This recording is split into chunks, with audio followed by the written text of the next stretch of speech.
కాసేపట్లో కాంగ్రెస్ ఎమ్మెల్సీ అభ్యర్థులను ప్రకటించనున్నారు. కాంగ్రెస్ నేతలు జూమ్ మీటింగ్ నిర్వహించనున్నారు. కేసీ వేణుగోపాల్తో జరిగే జూమ్ సమావేశంలో incharge Meenakshi, CM Revanth, deputy CM Bhatti, మంత్రి ఉత్తమ్ కుమార్ రెడ్డి పాల్గొననున్నారు.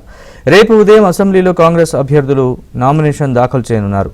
ఎమ్మెల్సీ బరిలో ఓసీల నుంచి వేం నరేందర్ రెడ్డి, పారిజాత నరసింహారెడ్డి, సామ రామ్మోహన్ రెడ్డి, బీసీల నుంచి పరిశీలనలో ఇరవత్రి అనిల్, కొనగాల మహేష్, జర్పేటి జైపాల్, గాలి అనిల్ ఉన్నారు. ఇక ఎస్సీల నుంచి అద్దంకి దయాకర్, జ్ఞాన సుందర్, దొమ్మటి సాంబయ్య, రాచమల్ల సిద్దేశ్వర్ పేర్లు పరిశీలనలో ఉన్నాయి.